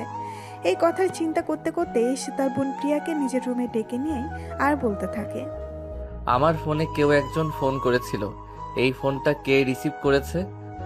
তোমার ফোনে কে ফোন করেছে আর কে রিসিভ করেছে এটা আমি কি করে জানবো? তোমার ফোনটা সবসময় তোমার সঙ্গেই থাকে, তাহলে তুমি এ কথা আমাকে কেন জিজ্ঞেস করছো? আমি আমার ফোনটা রুমে রেখে একটু বাড়ির বাইরে কাজ করতে গিয়েছিলাম। তখনই আমার ফোনে কেউ একজন ফোন করে, আর এই ফোনটা কেউ রিসিভ করেছে। আমাকে সত্যি কথা বল, আমার মনে হয় এই ফোনটা তুই রিসিভ করেছিলি। আরে না ভাইয়া, একদমই নয়। আমি কেন তোর ফোন রিসিভ করতে যাব? আমি একদমই তোর ফোন রিসিভ করিনি। তাহলে ফোনটা কে রিসিভ করেছে? আম্মু তো বাড়িতে নেই, আম্মু তো ছোট খালামণির বাড়িতে গেছে। তাহলে কি ভূতে এসে ফোনটা রিসিভ করেছে নাকি? ওটা আমি কি করে বলবো, আমি ওসব ব্যাপারে কোনো কিছুতেই জানি না। এই বলে প্রিয়া সেখান থেকে চলে গেল। আর এদিকে নীল বিছানার উপরে বসে ভাবতে লাগলো কে কে নেহার ফোন রিসিভ করেছিল। এসব কথা ভাবতে ভাবতে নীল আবারও নেহার নাম্বারে ফোন দেয়। কয়েকবার ফোন হওয়ার পর নেহা ফোনটা রিসিভ করে আর বলতে থাকে, কি ব্যাপার, আপনি আমাকে ফোন করেছেন কেন? কেন? ভালোবাসার মানুষটাকে ফোন করতে কারণ লাগে নাকি? দেখুন, আমি আপনার ভালোবাসার মানুষ নই, আর আপনার ভালোবাসার মানুষ হওয়ার কোনো ইচ্ছেও আমার নেই। আপনার মতো মাস্তান কোনোদিন কোনো মেয়ের ভালোবাসার মানুষ হতে পারে না, আর আপনার মতো মাস্তানকে কোনো মেয়ে কোনো দিন নিজের ভালোবাসার মানুষ বানাতেও চাইবে না। আপনি প্লিজ আমার জীবন থেকে সরে যান। আমার জীবনটা অনেক সুন্দর, আমি আমার এই সুন্দর জীবনটাকে নরকে পরিণত করতে চাই না। এই বলে নেহা ফোনটা কেটে দেয়। এরপর চলে গেল বেশ কিছুদিন। এদিকে দেখতে দেখতে নেহার অনার্স ফাইনাল ইয়ারের পরীক্ষা শুরু হতে চলেছে, কিন্তু নেহার এবারের পরীক্ষার প্রস্তুতি খুব একটা ভালো নয়। এসব চিন্তা করতে করতে নেহা বাসার ছাদে দাঁড়িয়ে সিগারেট খাচ্ছে। তখনই হঠাৎ ফোনটা বেজে ওঠে। নেহা মোবাইলটা হাতে নিয়ে দেখে নীল তাকে ফোন করেছে। আর এদিকে নেহার এমন মেজাজ খারাপ হচ্ছে, এটা বলে বোঝানোর মতো না। একটা মানুষকে বারবার অ্যাভয়েড করার পরেও কেন স্যাঁচড়ার মতো পেছনে পড়ে আছে। এসব চিন্তা করতে করতে নেহা ফোনটা রিসিভ করে। আর ফোনটা রিসিভ করতেই অপর প্রান্ত থেকে নীল বলতে থাকে, কি ব্যাপার সুইটার, ফোন রিসিভ করতে এত দেরি করলে কেন? আমার ইচ্ছে হয়েছে তাই। আর আমি কেন ফোন দেরিতে রিসিভ করেছি সেটার কৈফিয়ত কি আমার আপনাকে দিতে হবে নাকি? এইভাবে কেন বলছো? ভালোবাসার মানুষের সাথে কেউ এভাবে কথা বলে না জান। ভালোবাসার মানুষকে ভালোবেসে কথা বলতে হয়। যাই হোক, আমার মনে হয় তুমি স্মোক করছিলে। হ্যাঁ, আমি স্মোকিং করি। তাতে কি আপনার কোনো সমস্যা আছে? সমস্যা থাকলে আপনি আমাকে ফোন করবেন না। তোমার নিঃশ্বাস এই শব্দ শুনেই বুঝতে পারছিলাম তুমি স্মোক করছো। তুমি স্মোক করো, তাতে আমার কোনো সমস্যা নেই, কিন্তু আমার কাছে যখন থাকবে তখন কিন্তু এইসব করা একদম চলবে না। তুমি যখন আমার কাছে চলে আসবে তখন তোমাকে এসব স্মোক করা ছেড়ে দিতে হবে। আপনার কাছে তো আমি চাচ্ছি না, তাহলে স্মোক করা ছাড়ার কথা আসছে কোথা থেকে?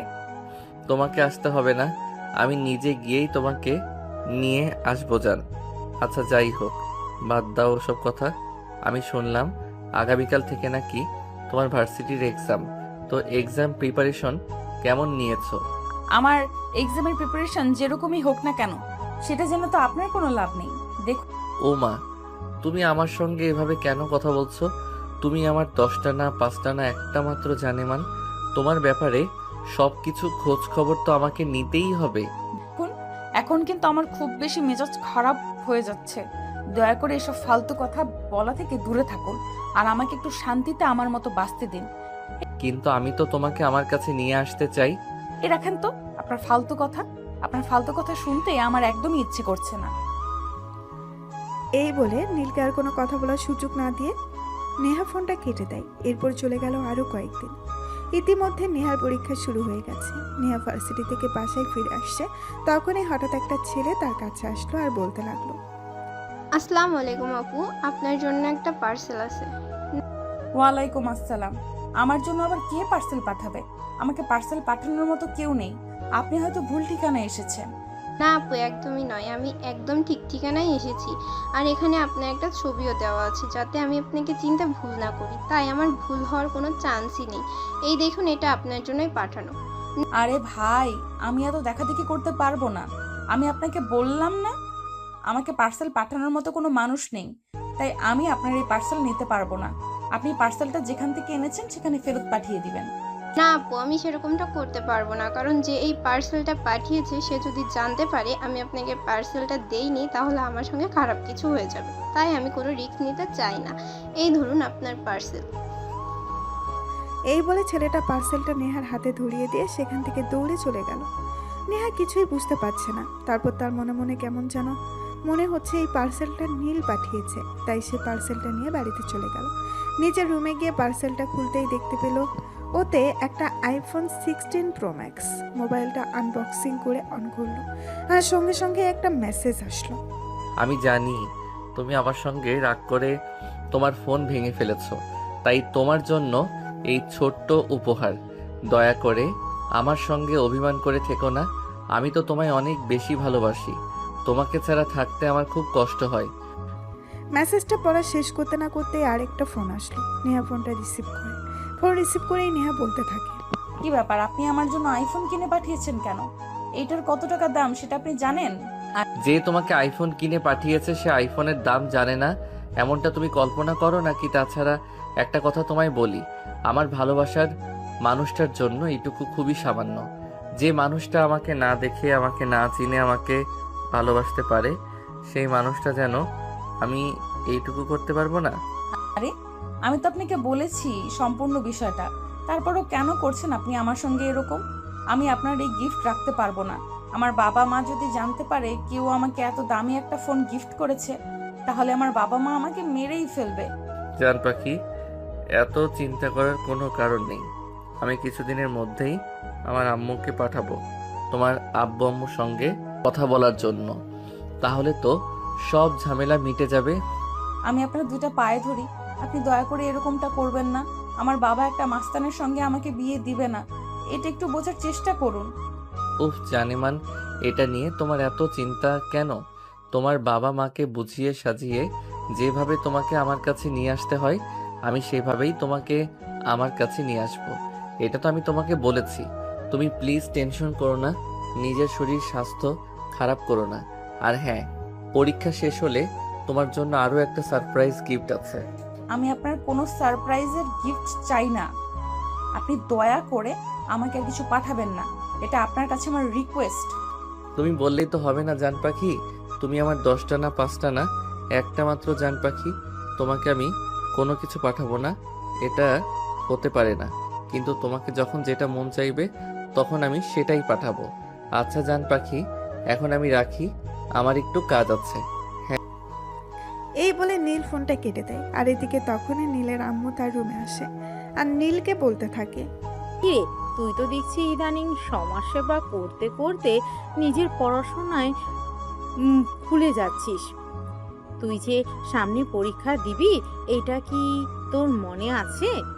আম্মু মনে আছে, এবং তুমি দেখো আমি অন্যান্য বছরের তুলনায় এই বছর অনেক ভালো রেজাল্ট করব। অন্য বছর তো তাও পড়াশোনা করতে, এবছর তো তুই একদমই পড়াশোনা করার চেষ্টা। তাহলে তুই বলছিস কি করে তুই অন্য বছরে তুলবে? এই বছর অনেক ভালো রেজাল্ট করবি, আমাকে বল তো শুনি। আম্মু, অন্য বছর তো আমাকে অনুপ্রেরণা দেওয়ার মতো কেউ ছিল না, এবার অনুপ্রেরণা দেওয়ার মতো একজন মানুষ পেয়ে গেছি, তাই আমি খুব ভালো রেজাল্ট করব, দেখে নিও। ও মা, তাই নাকি? তাহলে কে সেই অনুপ্রেরণা দেওয়ার মানুষ, সেটা তো আমাকেও দেখতে হয়। সত্যি তুমি দেখবা? তাহলে আমার কাছে আসো, আমি তোমায় দেখিয়ে দিচ্ছি। এই বলে নীল তার মোবাইল থেকে নেহার একটা ছবি বের করে আর সেটা তার আম্মুকে দেখায়। এটা দেখে তার আম্মুর তো চক্ষু একদম চড়ক গাছ। তার আম্মু অনেকটা রেগে গিয়ে বলতে থাকে, এগুলো কোন ধরনের ফাজলামো? আমি তো সেটাই বুঝতে পারছি না। এই মেয়েটা সিগারেট খায়, ছোট ছোট জামা কাপড় পরে ঘুরে বেড়ায়, আর এখন কিনা তুই বলছিস এই মেয়েটাকে তুই তোর বউ বানাবি? হ্যাঁ আম্মু, এই মেয়েটা আমি আমার বউ বানাবো। মেয়েটাকে আমি যেদিন প্রথম দেখেছি সেদিনই আমার পছন্দ হয়েছিল, আর তারপর যখন জানতে পারলাম মেয়েটা আমাকে না দেখেই ভালোবাসে, তখন তো আমি একদম মেয়েটার প্রেমে পাগল হয়ে গেছি। আমার মনে হচ্ছে আমার ছেলেটাও সত্যি সত্যি মাথা খারাপ হয়ে গেছে। তা না হলে কেউ নিজের চাইতে বয়সে বড় একটা মেয়েকে ভালোবাসতে পারে? তুই জানিস তুই সবে মাত্র অনার্স সেকেন্ড ইয়ারে পড়াশোনা করছিস, আর ওই মেয়েটা অনার্স ফাইনাল ইয়ারে। মেয়েটা তোর চাইতে 2 বছরের বড়। আম্মু, মেয়েটা আমার চাইতে বয়সে বড়, তাতে কি হয়েছে? তোমার ছেলেকে যে মেয়েটা না দেখে ভালোবাসতে পারে, যে মেয়েটা তোমার ছেলের সম্পর্কে কোনো কিছু ঠিকঠাক পাবেন না জেনেই সবার কাছে বলে বেড়াতে পারে আমি তার বয়ফ্রেন্ড, ওই মেয়েটাকে বাসবো না তো আমি কাকে ভালোবাসবো বলো? কিন্তু তারপরেও আমার মনে হয় তোমার এই সিদ্ধান্তটা নেওয়া একদমই ঠিক হয়নি। কারণ মেয়েটার গ্রামে থাকে, তার উপর আবার তার বাবা মা আছে। তার বাবা মা কখনোই তোমার পরিচয় জানতে পারলে তোমার সঙ্গে তার মেয়েকে বিয়ে দিবে না। তাহলে তোমরা আছো কি করতে? তোমরা আমার বাবা মা। তোমরা তো আমার সম্পর্কে খুব ভালো করেই জানো আমি অন্যায় কাজ করি নাকি ভালো কাজ করি। তাহলে তোমরা যদি এই ব্যাপারটা ম্যানেজ করতে নাই পারো তাহলে তোমরা কিসের মা বাবা? আচ্ছা ঠিক আছে, তোর আব্বু আগামী সপ্তাহে বাড়িতে আসলে তারপর তার সঙ্গে সবকিছু বলে দেখি সে কি বলে। আব্বুকে নিয়ে তোমাকে চিন্তা করতে হবে না। আমি আগে আব্বুর সঙ্গে বলে দিয়েছি, আব্বু তো এক কথায় রাজি হয়ে গেছে। তুই সত্যি কথা বলছিস? মেয়েটা তোর চাইতে বয়সে বড়, এটা জানার পরেও তোর আব্বু রাজি হয়ে গেছে? হ্যাঁ আম্মু, আমি যা বলছি একদম সত্য কথা বলছি। আব্বুর কাছে আমি সবকিছু খুলে বলেছি, তারপর এই আপু রাজি হয়েছে। আমার কাছে যদি তোমার বিশ্বাস না হয় তাহলে তুমি এক্ষুনি আব্বুকে ফোন দিয়ে জেনে নিতে পারো। আমাকে তো সেটাই করতে হবে, কারণ আমি তোর কথা একটুও বিশ্বাস করতে পারছি না। তোর কথা আমার বিশ্বাস হওয়ার মতোই না। তাই তুই ওয়েট কর, আমি এক্ষুনি তোর আব্বুকে ফোন দিয়ে জেনে নিচ্ছি। এই কথা বলে নীলের আম্মু তখনই সঙ্গে সঙ্গে নীলের আব্বুকে ফোন দেয়। আর নীলের আব্বুর কাছ থেকে কেউ জানতে পারে নীল যা বলেছে একদম সত্যি কথাই বলেছে। তখন নীলের আম্মু নীলের আব্বুকে বলে, এসব তুমি কি বলছো? মেয়েটা আমাদের ছেলের চাইতে 2 বছরের বড়, তাও আবার এত উগান্ডা মার্কা মেয়েটিকে আমাদের বাড়ির বউ বানাবো? তোমার ছেলের হিস্টোরি যদি জানতে পারে তাহলে কোনো মেয়ে তোমার ছেলেকে বিয়ে করবে না। ভেতরে ভেতরে যত ভালোই হোক না কেন, ওপরেরটাই সবাই দেখে, তাই সবাই তাকে ওভাবেই বিচার করবে। সো অন্যকে বিচার করার আগে নিজেকে বিচার করে দেখে নিও। সরি, কিন্তু তারপরও আমাদেরটা ছেলে আর ও মেয়ে, ওর দিকটা একটু আমাদেরকে একটু বেশি দেখতে হয়। মানুষ হিসেবে সবাই সমান, বুঝতে পেরেছ? মানুষকে মানুষ বলেই বিবেচনা করা উচিত, অন্য কিছু বলে কখনো বিবেচনা করা উচিত নয়। যাই হোক, আমি আগামী সপ্তাহে দেশে আসছি, আর তুমি নীলকে বলে দিও আমি দেশে এসে ওর বিয়ের ব্যাপারে কথা বলবো। হ্যালো মাই ডিয়ার সুইটহার্ট, তোমার জন্য একটা খুশির খবর আছে। আমার জন্য আপনি আবার কি খুশির খবর দিবেন? আপনি তো আমাকে খারাপ খবর ছাড়া আর কিছুই দেন না। তাহলে আমি কি মনে করব আপনি আমাকে আবারও কোনো খারাপ খবর দিবেন? না জান পাখি, সেরকম কিছুই না। আমি তোমাকে কেন খারাপ খবর দেব? আমি তো তোমায় ভালোবাসি, আর ভালোবাসার মানুষকে কখনো খারাপ খবর দেওয়া যায় নাকি? প্লিজ আপনি আমাকে ছেড়ে যান না, প্লিজ। আমি একটু মুক্তির নিঃশ্বাস নিতে চাই, একটু ভালোভাবে বেঁচে থাকতে চাই। ভালোভাবে বেঁচে থাকার জন্য আমি আপনার নামটা ব্যবহার করেছিলাম, কিন্তু আপনি এভাবে আমার জীবনটাকে লন্ডভন্ড করে দেবেন, এটা আমি কোনোদিন কল্পনাও করিনি। আমি তোমাকে মুক্তির বিহঙ্গ দিতে চাই। আমি তোমাকে মুক্ত পাখির ন্যায় আকাশে উড়তে দিতে চাই। তাই আমি তোমাকে আমার বউ বানাতে চাই। কিন্তু আপনার মতো মাস্তানের বউ হয়ে কেউ পাবে মুক্ত জীবন? এটা তো জাস্ট কল্পনার অতীত। প্লিজ এরকম করবেন না আপনি। কিন্তু জান পাখি, এসব বলে তো আর লাভ হবে না। আমি তোমার শ্বশুর আর শাশুড়ি দুজনকেই তোমার ব্যাপারে বলে দিয়েছি। তারা তো ঠিক করেছে আগামী সপ্তাহে তোমাকে দেখতে আসবে আর বিয়ের পাকা কথা বলবে। তো এখন বলে তুমি কি করবে? জানি না, তবে আমি আপনাকে কোনোভাবেই বিয়ে করব না, এটাই আমার শেষ কথা। এই বলে নেহা ফোনটা কেটে দেয়। আর এদিকে দেখতে দেখতে 1 সপ্তাহ সময় কেটে গেল। আজ সকালে সরাসরি দেখা করতে এবং বিয়ের পাকা কথা বলতে আসছে, এটা শুনে নেহার মাথায় আকাশ ভেঙে পড়ল। সে কি করবে কিছুই বুঝতে পারছে না। তখনই তার মাথায় একটা বুদ্ধি আসলো। সে মনে মনে চিন্তা করলো সে বাড়ি থেকে পালিয়ে দূরে কোথাও চলে যাবে, কিন্তু কোথায় যাবে সেটাই তো সে বুঝতে পারছে না।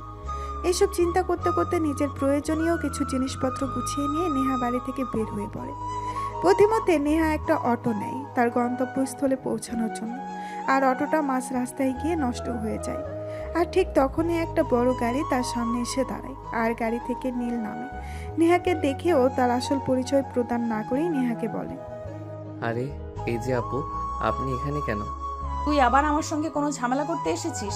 চুপচাপ এখান থেকে কেটে পড়তো, আমার এমনিতেই মেজাজ খারাপ আছে। আপু কি হয়েছে বলেন না, আপনি হাজার হোক, আপনি আমার নানার বাড়ির প্রতিবেশী বলে কথা। আপনি কোনো ঝামেলায় বলে আমি আপনাকে সহযোগিতা করব। এইটা তোর সহযোগিতার কোনো প্রয়োজন নেই।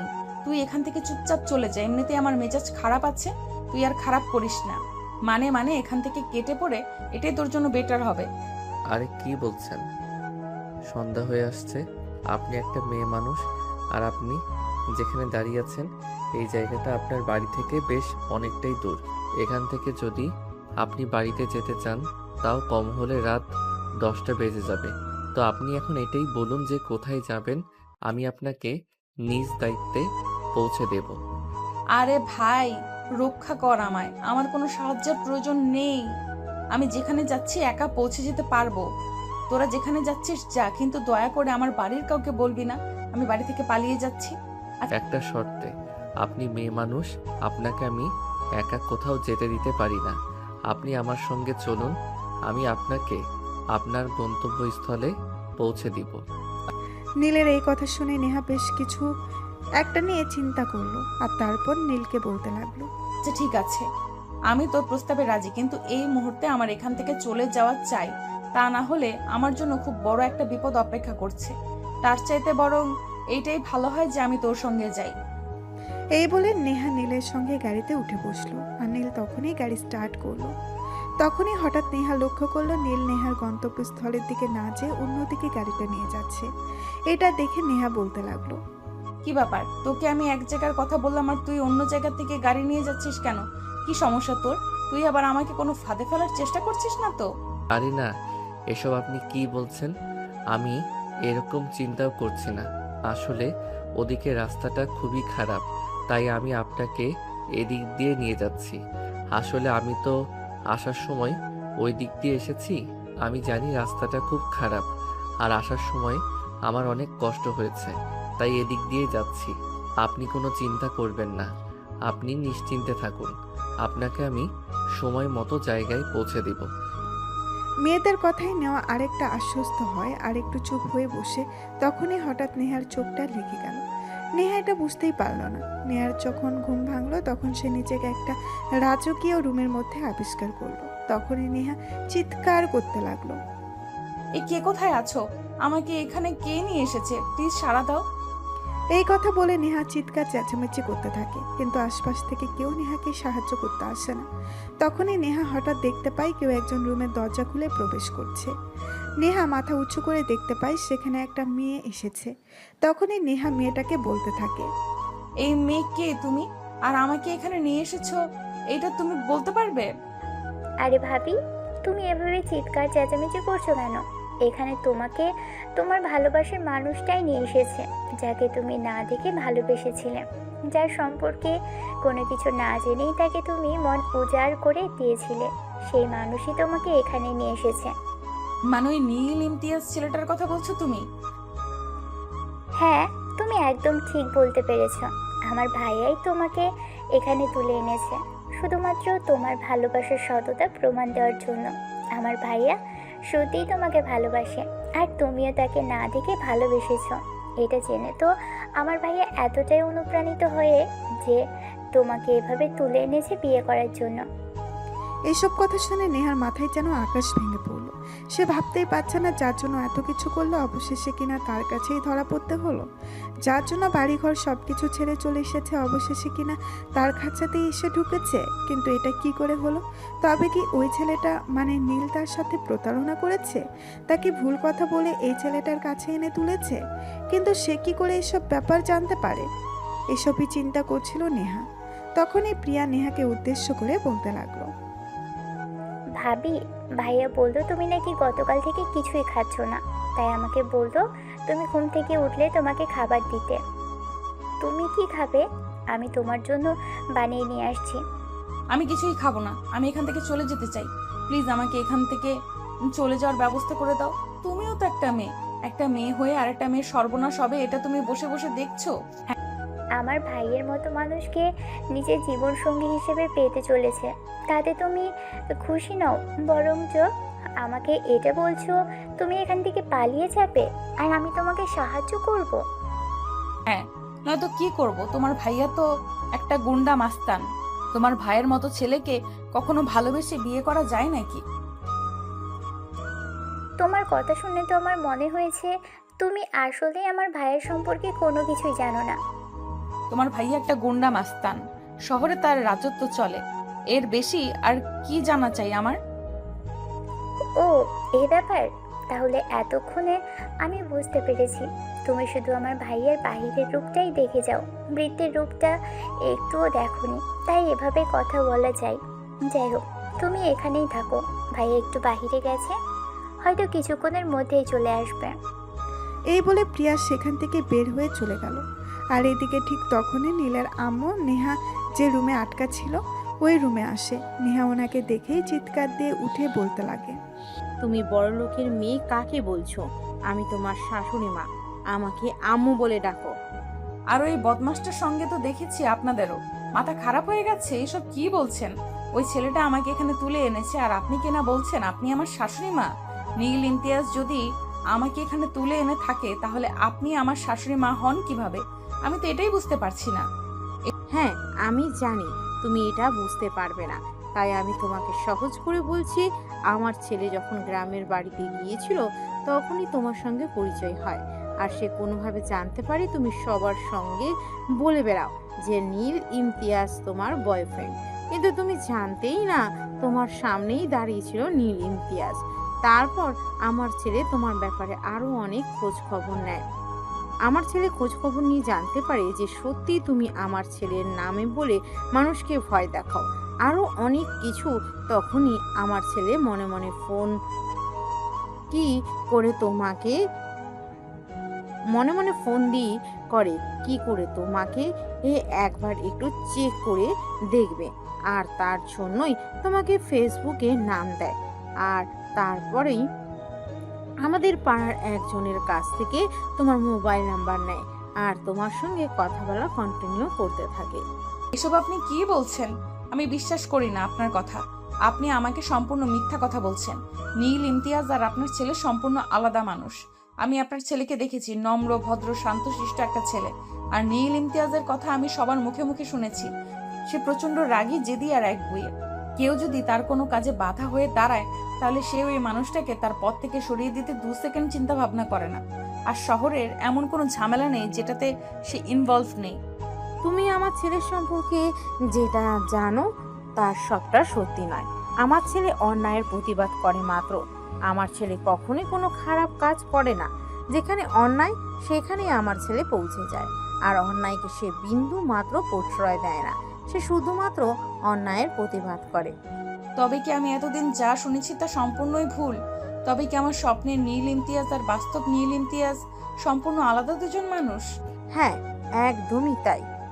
আমার ছেলে পার্সোনালিটি খুবই ভালো, কিন্তু সে অন্যায় সহ্য করতে পারে না, আর সেই জন্যই কিছু মানুষ তার নামে মিথ্যে রচনা দেয় যে সে খারাপ কাজ করে। ঠিক তেমনি হয়তো তুমিও কোনোভাবে আমার ছেলের প্রতি ভুল ধারণা নিজের মনে ঢুকিয়ে ফেলেছ, আর সেটা ঠিক করতে পারছো না। তবে একটা কথা বলি, আমার যদি সত্যি তোমাকে ভালোবাসে, তুমি ওর ভালোবাসাকে অবহেলা করো না। তাহলে হয়তো সে তোমার স্বপ্নের সেই মানুষটার মতোই হয়ে যাবে। কারণ তুমি তো জানোই, ভালোবাসা হারিয়ে গেলে মানুষ পাগলের মতো হয়ে যায়। খুব ভালোবাসা হারিয়ে মানুষ বেঁচে থাকতে পারে না। ভালোবাসাবিহীন মানুষের জীবন শুকনো পাতার ন্যায় উঠতে থাকে। দুজন কথা বলতে বলতে এই নীল নেহার আব্বু আম্মুকে নিয়ে সেখানে উপস্থিত হয়। নেহা তার আব্বু আম্মুকে দেখে দৌড়ে গিয়ে তাদের জড়িয়ে ধরে আর কান্না করতে থাকে। তখনই নেহার আম্মু নেহাকে বলে, কি হলো, তুই এভাবে কান্না করছিস কেন? নিজের ভালোবাসার মানুষকে পেতে চলেছিস, এর চাইতে খুশির খবর কি আরো কিছু হতে পারে নাকি? এই বলে নেহার আম্মু নেহাকে বোঝাতে শুরু করে, কিন্তু নেহার কান্না যেন কিছুতেই থামছে না। নেহা কান্না করে চলেছে, তখনই নীল তাকে বলল, কি হলো ম্যাডাম, তুমি এখনো কেন কান্না করে চলে যাও? তুমি তো তোমার স্বপ্নের মানুষটাকে পেতে চলে যাও।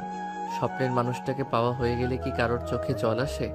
আমার চোখে জল এই কারণেই আসছে না যে আমি আমার ভালোবাসার মানুষটাকে পেতে চলেছি, যে আমার চোখের জল এই কারণে আসছে যে আমি আমার ভালোবাসার মানুষটাকে এতদিন ভুল পরিচয় জেনে এসেছি। এখন তো সঠিক পরিচয় জানতে পেরেছো। এখন আর কান্না করো না। তোমার চোখ দিয়ে পানি পড়লে আমার হৃদয়ে দহন হয়। এই বলে নীল নেহার চোখ থেকে পানি মুছে দিয়ে তাকে নিচের বুকে টেনে নিল। নেহা তো সবার সামনে এমন অবস্থায় পড়ে অনেকটা লজ্জা পেয়ে গেল, আর নীলকে আস্তে আস্তে কানে কানে বলতে লাগলো। এই কি করছো সবার সামনে? তুমি এইভাবে আমাকে জড়িয়ে ধরছো কেন সবার সামনে? আমাকে জড়িয়ে ধরে তোমার কি একটু লজ্জা লাগছে না নাকি? যে মানুষটা আমাকে না দেখে ভালোবাসতে পারে সেই মানুষটাকে আমি জড়িয়ে ধরেছি, তাহলে আমার লজ্জা করবে কেন? তাছাড়া তুমি তো আমার বউ হতে চলেছ, আর বউকে যদি জড়িয়ে না ধরি তাহলে কাকে জড়িয়ে ধরবো? তাই বলে এইভাবে সবার সামনে জড়িয়ে ধরবে নাকি? তাছাড়া এখনো তো তোমার সঙ্গে আমার বিয়েটাই হলো না, আর এখনই যদি তুমি আমাকে এইভাবে জড়িয়ে ধরো তাহলে লোকে কি মনে করবে? লোকে কি মনে করলো না করলো তার দ্বারা আমি কোনো দিনও ধারি না। আর তার ধার যদি আমি থাকতাম তাহলে হয়তো আজ মানুষ আমার নামটাকে যতটা চিনে আমার নামটা কি অতটা চিনত না। তখনই পাশ থেকে প্রিয়ার টিটকারি মেরে বসে। হয়েছে হয়েছে, আমাদের সামনে আর এত আলগা প্রেম দেখাতে হবে না। বউকে বাসর ঘরে নিয়ে আদর করো, এখন ছেড়ে দাও। এখন সবাই তোমাদের বিয়ে দেখার জন্য অপেক্ষা করছে। সবাইকে আগে তোমাদের বিয়েটা তো দেখতে দাও। তুই না আর ফাজলামো করা ছাড়লি না। আচ্ছা ঠিক আছে, আমি আমার বউকে ছেড়ে দিলাম, কিন্তু একটা কথা তোকে বলে রাখি, আমার সঙ্গে এরকম করছিস না, তোর জামাই কিন্তু তোকে একটু ভালোবাসবে না, মনে রাখিস। দেখ ভাইয়া, তুই এভাবে আমাকে বদদোয়া দিতে পারিস না। হাজারো তুই আমার আপন বড় ভাই বলে কথা। আপন বড় ভাই হয়ে নিজের বোনকে কেউ এভাবে বদদোয়া দেয় নাকি? যেমন বোন তার তেমন ভাই। হয়েছে হয়েছে, তোদের এসব ফাজলামো এখন বাদ দিয়ে কাজী সাহেব অপেক্ষা করছে। এখন সবাই ড্রয়িং রুমে চল। এই বলে নিজের আব্বু আম্মু আর নেহার আব্বু আম্মু নীল আর নেহাকে নিয়ে ড্রয়িং রুমে চলে আসে। এদিকে কাজী সাহেব তো অনেকক্ষণ আগেই লেখাপড়ার কাজ শেষ করে বসে আছেন। নীল আর নেহাকে নিয়ে আসতেই উনি রেজিস্ট্রি পেপারে সাইন করিয়ে দিলেন, আর নীলের আব্বুকে উদ্দেশ্য করে বলতে লাগলেন। দেখুন মিস্টার চৌধুরী, আপনার ছেলের বিয়েটা যে এভাবে হয়ে যাবে এটা কিন্তু আমরা কোনোদিনও কল্পনাও করিনি। আমরা তো ভেবেছিলাম বিশাল জাঁকজমকভাবে অনুষ্ঠান করে আপনার ছেলের বিয়ে দেবেন, আর আমরা সেখানে কবজি ডুবিয়ে খাবো। এটা নিয়ে কোনো চিন্তা করবেন না। আমার ছেলের বিয়ে করে কথা দেখবেন, শহরের সবচাইতে বড় কমিউনিটি সেন্টারে বিয়ে পড়াবো এবং শহরের সবাইকে দাওয়াত করে খাওয়াবো। তাহলে তো আলহামদুলিল্লাহ, আর কোনো চিন্তা নেই, অনেকদিন পর বড় একটা দাওয়াত খেতে পারবো। হ্যাঁ, একদমই তাই, কোনো চিন্তা করবেন না। আমার ছেলের বিয়ে বলে কথা, এমন অনুষ্ঠান করব যে সবাই কয়েকশো বছর মনে রাখবে। সেই দিনটা যেন খুব বেশি দেরিতে না হয়, তাড়াতাড়ি যেন আমরা সেই দিনটা দেখতে পাই, এবং আপনার পুত্র এবং পুত্রবধূর জন্য অনেক দোয়া আর শুভকামনা রইল। তাদের ভবিষ্যৎ জীবন যেন সুখী আর সুন্দর হোক। এই বলে কাজী সাহেব নিজের ফিস বুঝে নিয়ে সেখান থেকে চলে গেলেন। আর এদিকে তখনই নীলের আব্বু নীলকে বলতে লাগলো, এটার জন্য কিন্তু আমরা সত্যিই একদম প্রস্তুত ছিলাম না। তুমি আমার ছেলে আর তোমার বিয়ে বলে কথা, শহরের সবাই কত আনন্দ উল্লাস করতো। তাছাড়া শুধু শহরের মানুষ বললে ভুল হবে, দেশের বাইরে আমার কত বন্ধু বান্ধব আত্মীয় স্বজন আছে, তারাও সবাই এই বিয়েতে উপস্থিত থাকতো। বিয়েটা হয়ে গেছে তো কি হয়েছে, রিসিপশনের অনুষ্ঠান তো বড় করে আমরা করতেই পারি। তবে একটা কথা কি জানো, ভাগ্যে যা লেখা থাকে তা হবেই। আমি ওকে ভেবেছিলাম এইভাবে বিয়েটা করব, আমিও তো কোনোদিন ভাবিনি, যা হওয়ার তা হয়ে গেছে। এটা নিয়ে তো আর এখন মন খারাপ করে কোনো লাভ নেই। হ্যাঁ বৌমা, তাই চলো এখন সবাই ডিনার টেবিলে সবাই একসঙ্গে বসে রাতের খাবারটা খাবো, আর তারপর তোমরা তোমাদের নতুন জীবনে পদার্পণ করবে। ততক্ষণে আমি ওনাদের ফোন করে বলে দিয়েছি তারা তোমাদের জন্য বাসর ঘর অ্যারেঞ্জ করবে। বাসর ঘরের কথাটা শুনতে অনেকটা লজ্জা পেয়ে গেল, আর মাথাটা নিচু করে নিল নীল। তখনই নেহার হাতটা ধরে ডিনার টেবিলে নিয়ে গেল। তারপর সবাই একসাথে বসে অনেক মজা করে ডিনারটা সেরে নিল। এদিকে নীল আর নেহার জন্য বাসর ঘর রেডি করা হয়ে গেছে। প্রিয়া রুমের ভেতরে বসে আছে। নীল আর নেহার রুমে প্রবেশ করতেই প্রিয়া বলতে লাগলো, এগুলো কেমন ধরনের কথা? তুই আমার বোন, আর বোন হয়ে ভাইকে এসব কথা বলছিস? তোর একটু লজ্জা করছে না? চুপচাপ এখান থেকে বের হয়ে চলে যা বলছি। আরে তুমি ওর সঙ্গে এরকম কেন করছো? ও তোমার ছোট বোন, তাই বলে তো তোমার সঙ্গে একটু মজা করতে এসেছে। দিয়ে দাও ওকে ওর টাকা নিয়ে চলে যাক, আর তারপর আমরা আমাদের ভালোবাসার মুহূর্তগুলো শুরু করি। নেহার এই কথা শুনে নীল সঙ্গে সঙ্গে পকেট থেকে 1000 টাকার কয়েকটা নোট বের করে প্রিয়ার হাতে তুলে দিল। আর প্রিয়া টাকাগুলো পেয়ে খুশি মনে সেখান থেকে চলে গেল। আর তখনই নীল দরজাটা আটকে দেয়। যেই না সে নেহার কাছে আসতে যাবে তখনই নেহা তাকে বলতে থাকে, কিন্তু বউ, আমার তো আর তাড়া সইছে না। এত সাধনার পর তোমাকে পেলাম, এখন কি তোমাকে দূরে রাখতে মন চাই নাকি? আমার তো মন চাইছে এক্ষুনি তোমায় আদর করি। তোমার এই লাজুক চেহারা, তোর মিষ্টি হাসি সবকিছুই আমাকে টানছে। খবরদার, একদম উল্টাপাল্টা কোনো কথা বলবে না। যেটা বলেছি সেটাই হবে। চলো অজু করে আসো। এই কি এই বলে নীল আর নেহা দুজনে অজু করে চলে গেল। তারপর দুজনে মিলে 2 রাকাত নফল নামাজ আদায় করে নিল আর আল্লাহর দরবারে তাদের নতুন জীবনের জন্য অনেক অনেক দোয়া চাইল। নামাজ শেষ হওয়া মাত্রই নীল নেহাকে নিজের কোলে তুলে নেয়। এটা দেখে নেহা বলতে থাকে, করছো তুমি? তুমি আমাকে কোলে নিয়েছো কেন? আমি তো পড়ে যাবো, আর পড়ে গেলে তো আমার কোমর একদম ভেঙে যাবে। আমাকে দেখে কি তোমার পুরুষ মনে হয় নাকি অন্য কিছু, যে তোমাকে কোলে নেওয়ার শক্তিটুকু আমার শরীরে নেই? ওমা, আমি কি তাই বললাম নাকি? আমি তো এইটুকুই বললাম যে আমি শুনেছি তুমি কোনোদিন প্রেম করনি, প্রেমিকাও তো হয়নি। এই প্রথমবার নিজের ভালোবাসার মানুষটিকে কোলে নিলে সামলাতে পারবে তো, তাই বললাম। আমি ভালোবাসার মানুষের ওজন যদি 300 কেজিও হয়, তবুও বিপরীত প্রান্তের মানুষটার কাছে তার ওজন 1 বস্তা তুলোর সমান হয়। সো কোনো কথা নয়, আমি আমার বউটাকে আদর করব। এটা আমার রুমের আসবাবপত্রগুলো দেখে ফেলবে না। আমার বউ আমার ব্যক্তিগত জিনিস। আমার বউকে আমি আদর করব, এটা অন্য কেউ কেন দেখবে? হ্যাঁ গো, তাই। আমার ভালোবাসার মানুষটা শুধুমাত্রই আমার। তার সবকিছু দেখার অধিকার আমার রয়েছে, অন্য কারোর নেই। এই বলে নীল নেহাকে নিয়ে সুখের রাজার রাজত্ব করতে চলে যায়। এরপর চলে গেল দীর্ঘ 3 বছর। নেহা রান্না করে কাজ করছে, তখনই বেডরুম থেকে নীল নেহাকে ডাক দেয়। এই নেহা, নেহা কোথায় তুমি? তাড়াতাড়ি একবার রুমে আসো। এখন রুমে আসতে পারবো না, আমার রান্নাঘরে অনেক কাজ পড়ে আছে। তুমি তো জানোই শাশুড়ি আম্মু কয়েকদিনের জন্য দেশের বাইরে গেছে, তাই এখন বাসার সব কাজ আমাকে একা হাতেই সামাল দিতে হয়। তাই রুমে বসে বসে অযথাই পেঁচাল করবে না, একদম বলে দিলাম। আরে বাবা, আমি তোমার সঙ্গে প্যাচাল করতে কেন যাব? তুমি একবার রুমে আসো, তারপর তো আমাকে বলো আমি তোমাকে কেন ডাকছে। কিন্তু তুমি সেটা না করে ওখান থেকেই বলছো আসতে পারবে না। প্লিজ তাড়াতাড়ি একটু রুমে আসো। তুমি এত কথা কেন বলছো বলো তো? আমি তো তোমাকে একবার বললাম আমি রুমে আসতে পারবো না, আমি এখানে কাজ করছি। একটা মেয়ে তোমার কাছে দিয়ে এলাম, আর তুমি ওটাকে সামলাতে পারছো না? আরে ভাই, মেয়ে সামলানোটা বড় ব্যাপার নয়। তোমার মেয়ে কি করেছে সেটা তো আগে দেখবে। এই কথা শুনে নেহা রান্নাঘরে কাজ একটু গুছিয়ে রেখে রুমে আসে। আর রুমে এসে দেখতে পায় তার মেয়ে নিশিতা রুমের সবকিছু একদম এলোমেলো করে ফেলেছে। এটা দেখে নেহার মেজাজ অনেকটাই খারাপ হয়ে যায়। আর সে নীলকে উদ্দেশ্য করে বলতে থাকে, এসব কি করে হলো? আমি তো একটু আগে সবকিছু গুছিয়ে রেখে তারপর রান্নাঘরে কাজ করতে গেলাম, আর রান্নাঘরে যাওয়া মাত্রই সবকিছু এমন অবস্থা কিভাবে হলো? আরে তুমি আমাকে বলছো কেন? আমি কি করলাম? সবকিছু করেছি তোমার মেয়ে। তুমি তোমার মেয়েকে বলো। আমার মেয়ে তো করবেই, তো তুমি কি করছিলে এখানে? আমি তো তোমাকে আমার মেয়ের দেখাশোনা করার জন্যই রেখে গিয়েছিলাম। তুমি আমার মেয়ের দেখাশোনাটাও করতে পারো না, তুমি এরকম কেন বলো তো? আরে বাবা, আমার কি দোষ সেটা তুমি আমাকে বলো। আমি তো বসে থাকতে থাকতে এই ঘুম পেয়ে গেছিলাম, তাই চোখটা লেগে গেছিল। কখন কি হলো কিছু বুঝতেই পারিনি। হঠাৎই ঘুমটা ভেঙে গেল আর চোখ খুলে দেখলাম এই অবস্থা। আমি কিছু সামলাতে পারবো না।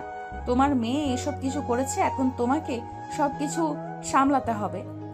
কারণ আমি তোমাকে আমার মেয়ের দেখাশোনা করার জন্য এখানে রেখে গেছিলাম, কিন্তু তুমি সেটা না করে ঘুমিয়ে পড়েছো। তাই এর জন্য তো পানিশমেন্ট তোমাকে পেতেই হবে। তাই বলে তুমি আমাকে দিয়ে ঘরের কাজ করাবে? তোমার স্বামীকে তুমি এতটা শাস্তি দিতে পারবে? এই দেখো, একদম ইমোশনাল কথা বলার চেষ্টা করবে না। আমি তোমাকে যেটা বলেছি সেটাই করো। নীল তখন আর কোনো উপায়ন্তর না দেখে বাধ্য হয়ে সবকিছু গুছিয়ে নিল। সবকিছু গুছানো শেষ হতেই নীল বিছানার দিকে তাকিয়ে দেখলো নেহা নিশিতাকে নিয়ে ঘুমিয়ে পড়েছে। তখনই নীল আস্তে করে নেহার পাশে গিয়ে শুয়ে পড়ল। নেহা শরীরে হাত দেওয়া মাত্রই নেহার ঘুমটা ভেঙে গেল আর নেহা বলতে লাগলো, কি করছে এসব? একদম কোনো কথা বলবে না নিশিতা, ঘুমিয়ে পড়েছে। চলো না একটু আদর করি তোমায়। এই না, একদম নয়। আমার রান্নাঘরে অনেক কাজ পড়ে আছে, আমাকে রান্নাঘরের কাজ শেষ করতে দাও। কিন্তু কে শোনে কার কথা? নীল তার কোনো কথা না শুনে তার ঠোঁট দুটো নিজের দখলে নিয়ে নেয় আর ইচ্ছে মতো কিস করতে থাকে। আর এইভাবেই কিছুক্ষণের মধ্যে দুজন ভালোবাসার মহাসমুদ্রে ডুবে যায়। সুপ্রিয় ভিউয়ার্স, আমাদের আজকের গল্পটা এই পর্যন্তই ছিল। গল্পটা আপনাদের কাছে কেমন লেগেছে নিশ্চয়ই ছোট্ট একটা কমেন্টে জানাবেন। আপনাদের ছোট্ট একটা কমেন্ট আমাদের নতুন একটা ভালোবাসার গল্প লিখতে উৎসাহিত করে। সবাই ভালো থাকবেন, সুস্থ থাকবেন। আল্লাহ হাফেজ।